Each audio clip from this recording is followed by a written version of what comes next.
네, 어제 윤석열 전 대통령 사건 중 사법부의 첫 번째 판단이 내려졌는데요. 징역 5년형 선고에 정치권의 목소리는 엇갈리고 있습니다. 주요 내용과 함께 전국 현안 짚어보겠습니다. 조기현 더불어민주당 법률위 부위원장, 송영훈 전 국민의힘 대변인과 함께합니다. 안녕하십니까? 안녕하십니까? 자, 어제 체포 방해 혐의 등의 사건 1심 선고 많은 관심을 모은 가운데 진행이 됐는데요. 먼저 재판장의 선고 내용 듣고 이야기 나눠보겠습니다. 피고인은 대통령으로서 누구보다 헌법을 소화하고 법 질서를 준수할 의무가 있는데도 도리어 헌법과 관련 법령에서 대통령의 독단과 권력의 남용을 방지하기 위하여 규정한 절차적 요건을 경시하는 태도를 보였으므로 이는 비난받아 마땅합니다. 경호처 소속 공무원들을 이용하여 자신에 대한 수사기관의 적법한 영장 집행을 저지하거나 증거인멸을 시도하였습니다. 이는 일신의 안위와 사적인 이익을 위하여 대한민국에 충성하는 경호처 소속 공무원들을 사실상 사병화한 것입니다. 피고인의 죄질이 매우 좋지 아니합니다. 그런데도 피고인은 이 사건 범행에 관하여 납득하기 어려운 변명으로 일관하면서 자신의 잘못을 반성하는 태도를 전혀 보이고 있지 아니합니다. 이 사건 범행으로 인하여 훼손된 법치주의를 바로 세울 필요성이 있는 점 등을 더하여 볼 때 피고인에게는 그 죄책에 상응하는 엄중한 처벌이 필요합니다. 피고인 일어서십시오. 주문. 피고인을 징역 5년에 처한다. 이상으로 판결 선고를 마쳤습니다. 피고인은 퇴정하십시오. 네, 어제 1시간 정도 재판이 진행됐죠. 이번 재판에서 윤 전 대통령에게 적용된 혐의가 꽤 많았고 앞서 특검은 각 그 사안별로 형량을 나눠서 총 10년을 구형했는데 어제 1심 재판부는 징역 5년을 선고했습니다. 어제 선고 좀 어떻게 보셨습니까? 2024년 12월 3일 비상계엄이 있은 후에 꼭 4개월 만에 탄핵 선고가 있었습니다. 비상계엄의 위헌 위법성에 대해서 잘 정리했고 길이 남을 훌륭한 이 판결문이었죠.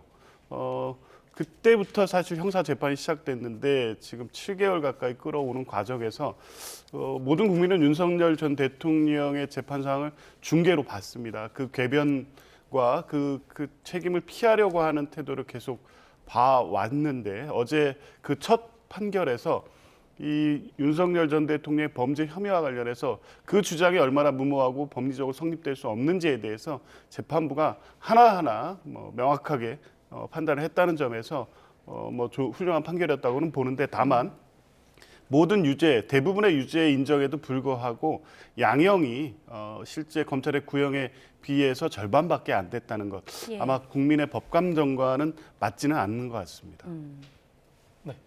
일단 우리 헌정사에서 다시 반복되어서는 안 될 불행한 일이죠. 이렇게 전직 대통령이 계속 재임 중에 위법한 행위로 인해서 형사법정에 서고 나아가서 법원의 유죄 판결을 받고 또 준엄한 질타를 받는 것 아마 다시 보고 싶은 국민들께서는 없으실 걸로 생각됩니다. 그런 점에서 굉장히 뼈아프게 여겨지고요. 그러나 한편으로 대한민국의 대통령제가 계속 성숙하고 발전해가는 과정에서 중요한 계기를 제공하는 판결이다. 이렇게도 생각됩니다.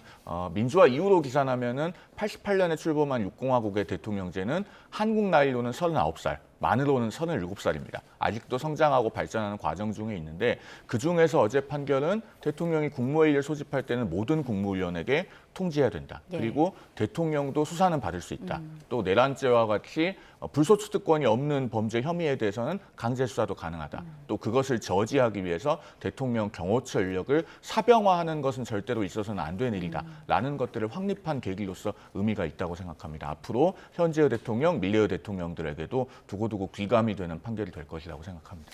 말씀해 주신 것처럼 이 선고 내용을 보면은 일신의 안위와 사익을 위해서 사병화했다는 대목도 눈에 띄고 이른바 이분 국무회의에 대한 부분도 눈에 띄거든요. 그런데 이런 부분과 관련해서 이제 윤 전 대통령이 반성하는 모습을 보이지 않았는데 이러한 부분들도 이 징역 5년이 선고되는데 많은 영향을 끼쳤다고 봐야 되겠죠. 양형의 중요한 판단 부분이죠. 예. 반성하지 않는다는 건 우리 국민들이 계속 봐왔고 위법이 아니다는 이 궤변에 할 수 있는 그 주장을 계속 번복해 왔습니다. 그런데 어제 판결에서는 그 부분이 왜 위법인지에 대해서 명확하게 판결을 했고요. 특히 경호처의 이 체포영장 저지와 관련해서 실질적인 사병이라는 표현을 썼습니다. 이제 그럴 수밖에 없는 게 공무원은 헌법에 의해서 국민에 대한 봉사자고 국민에 대한 책임을 지게 돼 있습니다.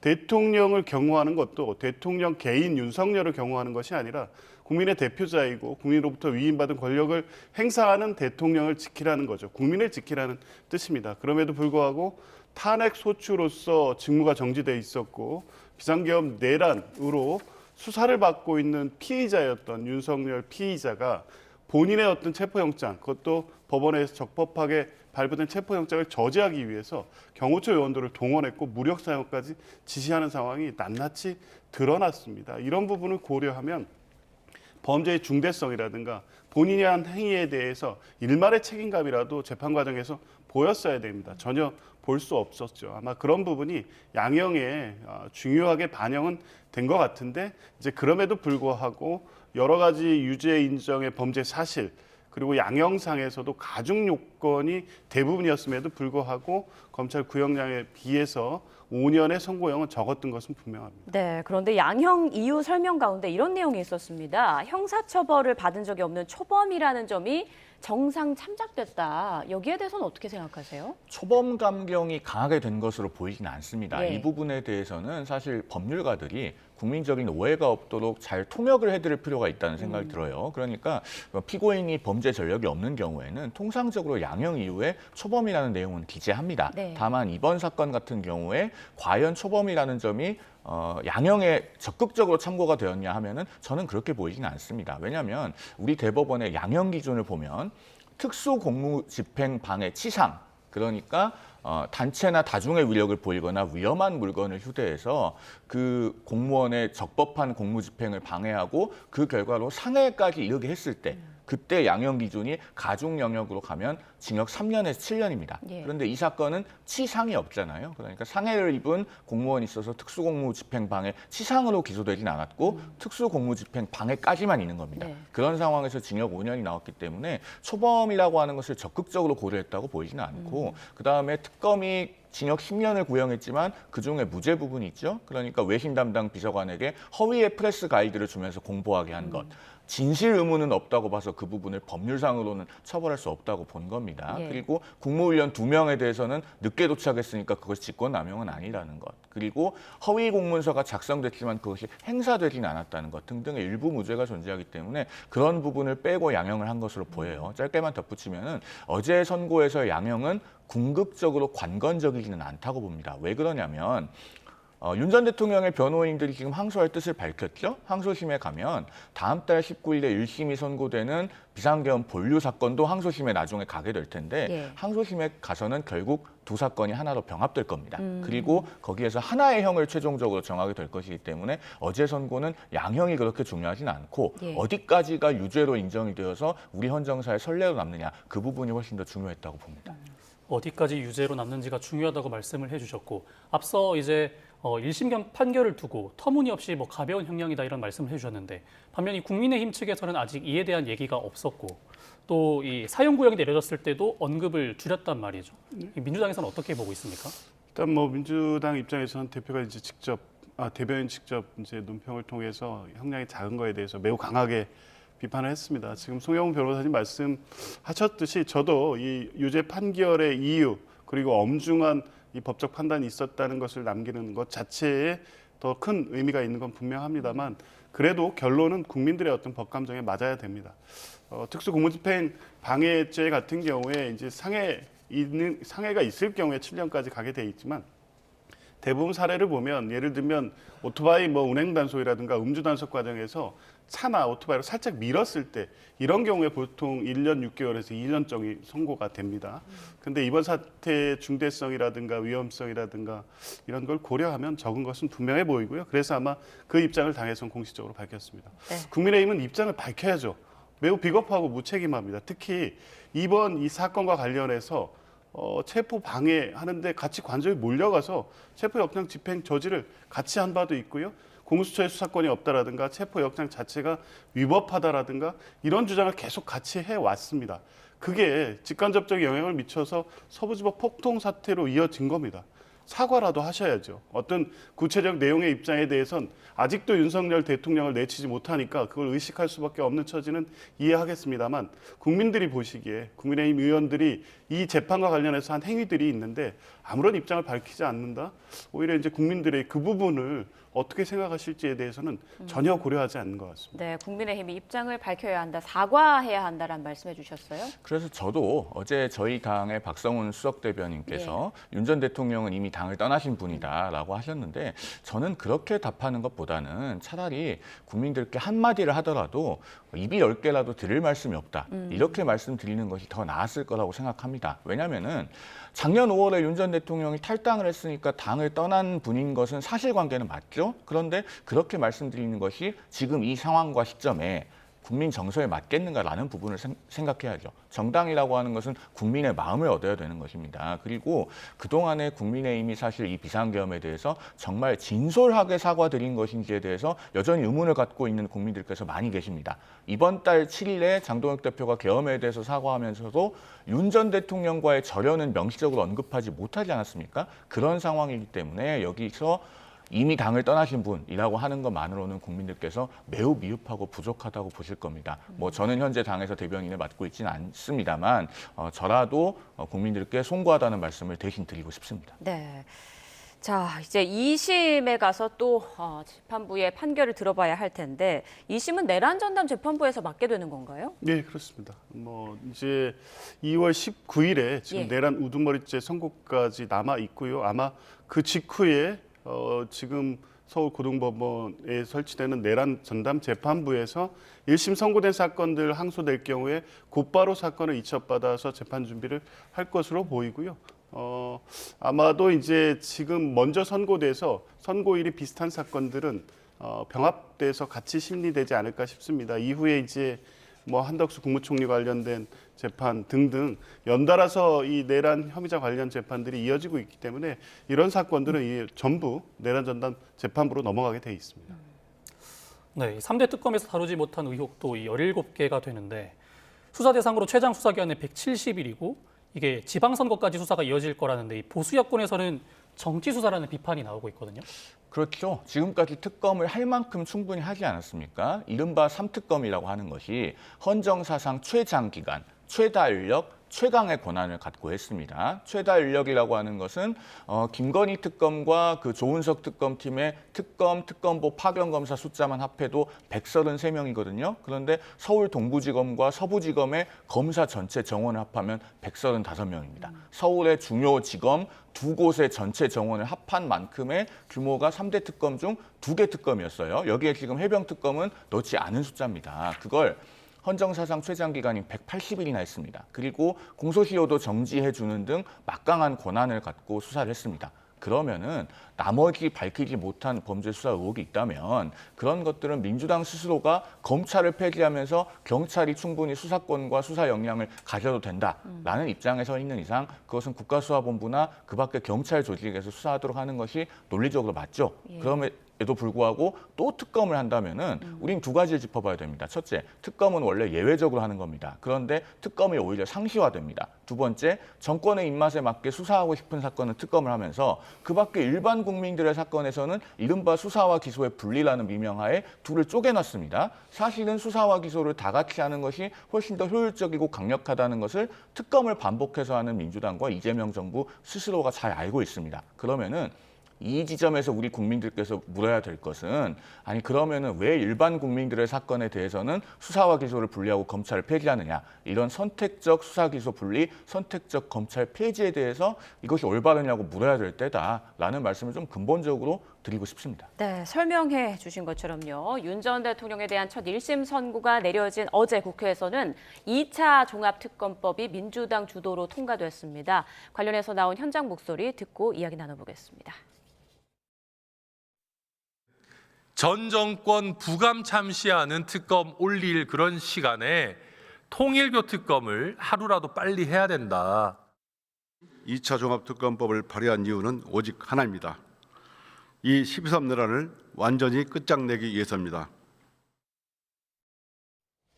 네, 앞서 송 대변인께서 말씀하신 것처럼 국민의힘은 부족한 부분이 있다면 경찰 수사기관에서 조사하는 게 맞지 이렇게 특검까지 하는 건 정치 수사 아니냐, 지방선거 노린 거 아니냐 이렇게 목소리를 내고 있거든요.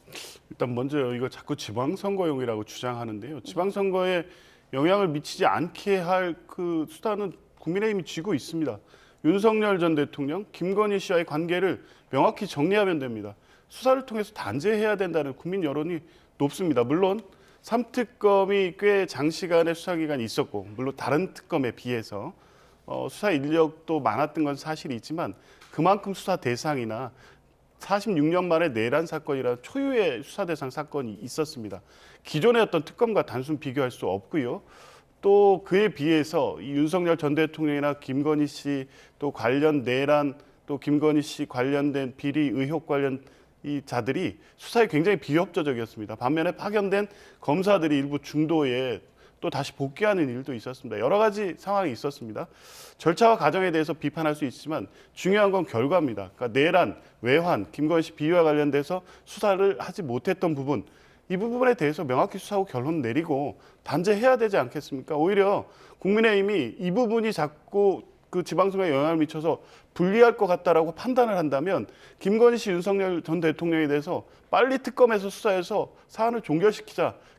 김건희 씨, 윤석열 전 대통령은 지금 제기된 특검 관련 사안에 대해서 모두 법적 단죄를 받아야 된다고 명확히 입장을 표현하면 자연스럽게 지방선거와의 연결성은 끊어지게 됩니다. 그런 걸 하지 못하고 계속 이 강성 당원들의 눈치만 보니까 이 수사가 결국 자신들을 향할 것이다. 이 유불리만 따지고 있다는 겁니다. 국민 정서와 상당히 배치돼 있고요. 그래서 종합특검은 이 사안을 완벽하게 수사해서 단죄하라는 국민의 명령에 따른 것이다. 민주당의 입장은 그렇습니다. 제가 좀 한 말씀만 드리면요. 국민의힘에도 저처럼 이른바 윤어게인 세력과 단호하게 절연해야 된다고 일관되게 주장해온 분들이 많이 계십니다. 그런데 한 목소리로 이 특검에 대해서 반대하는 것은 수사 대상에 뭐가 들어있습니까? 지방자치단체가 12.3 비상계엄에 동조했다는 의혹을 수사 대상에 넣어놨습니다. 자, 그런데 객관적인 사실관계를 보면 2024년 12월 3일 밤 10시 30분에 계엄이 선포되고 새벽 4시가 조금 넘어서 계엄 해제가 되죠. 그리고 그에 앞서서 새벽 1시 1분에는 계엄 해제 국회 표결이 있었습니다. 자, 그러면은 그런 상황에서 지방자치단체가 계엄에 뭘 동조할 수 있죠? 아마 계엄에 동조한 지방자치단체장이나 그 소속 공무원은 없다고 해도 과언이 아닐 겁니다. 다만 국가적으로 일종의 비상계획 같은 것이 있기 때문에 아니 계엄을 해도 되는 건가 이건 말이 안 되지 않나라고 생각하면서도 비상계획에 따라서 청사에 출근한 공무원들은 있을 겁니다. 그러면 그런 사람들이 무슨 죄를 지었다고 처벌할 수가 있겠습니까? 그런데 이 특검의 수사기간이 최장 170일입니다. 네. 그러면은 6.3 지방선거 때까지 안 끝납니다. 그 과정에서 낙인 찍기용 압수수색을 하고 망신주기식 소환 조사를 하면 그런 것이 과연 지방선거에 영향이 없다고 할 수 있겠는가? 이 부분을 지적하는 겁니다. 여기에 대해서는 아마 민주당에서 제대로 답하실 수 없을 거라고 생각합니다. 네, 좀 주제를 바꿔서 어제 청와대에서 여야 당대표 초청 오찬이 있었습니다. 단식에 들어간 장동혁 대표를 비롯한 국민의힘 지도부는 불참을 했는데요. 이에 대한 이 대통령의 언급도 있었습니다. 현장 이야기 한번 들어보겠습니다.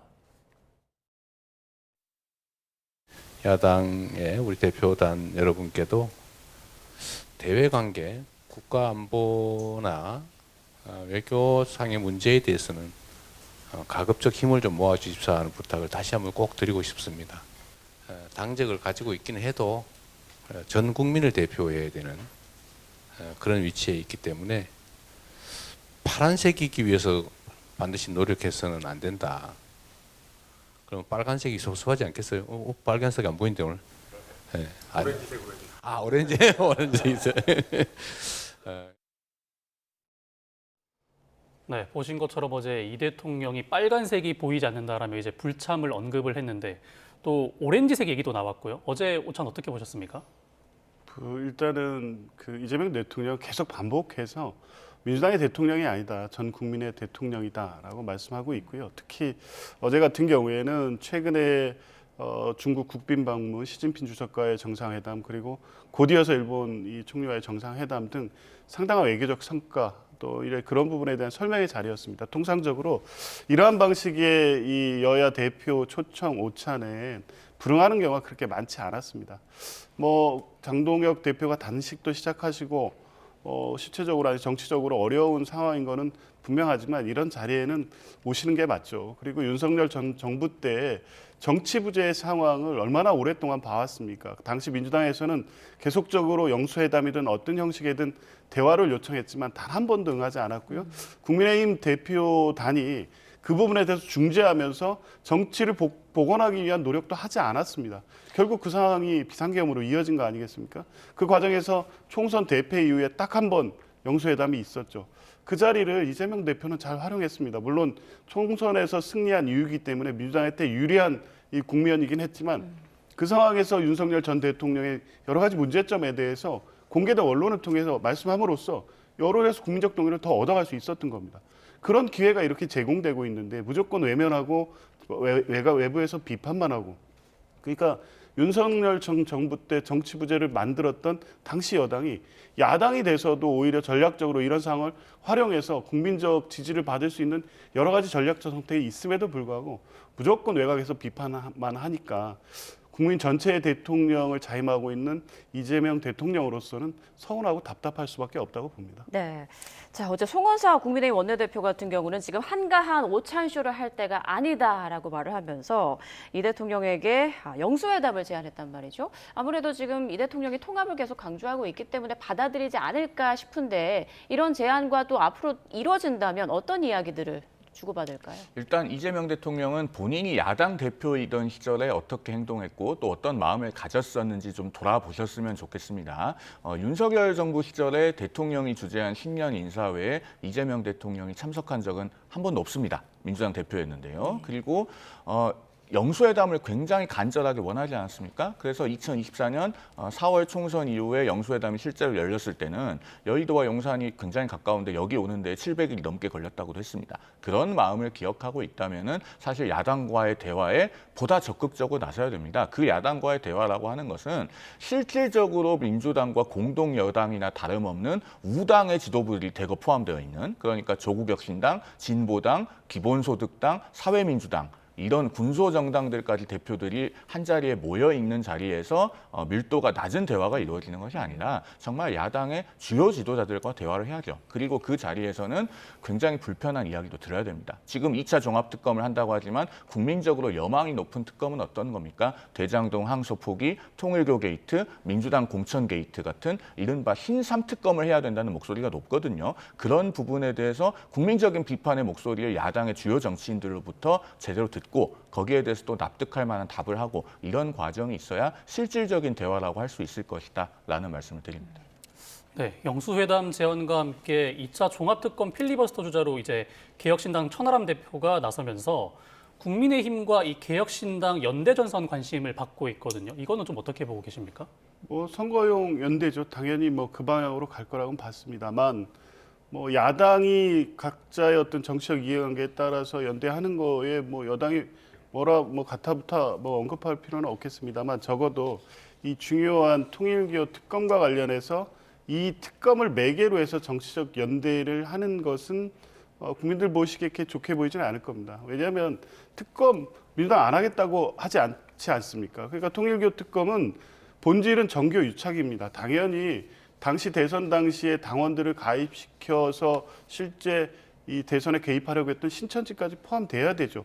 그렇게 수사하지 않고 최근에 부각된 전재수 의원 등 마치 민주당의 어떤 비임한 통일교와 관련돼 있는 것처럼 몰아가면서 특검을 하자고 하니 그걸 받겠습니까? 공천헌금 같은 경우도 마찬가지입니다. 이건 단일한 이슈입니다. 권력형 비리도 아니고요.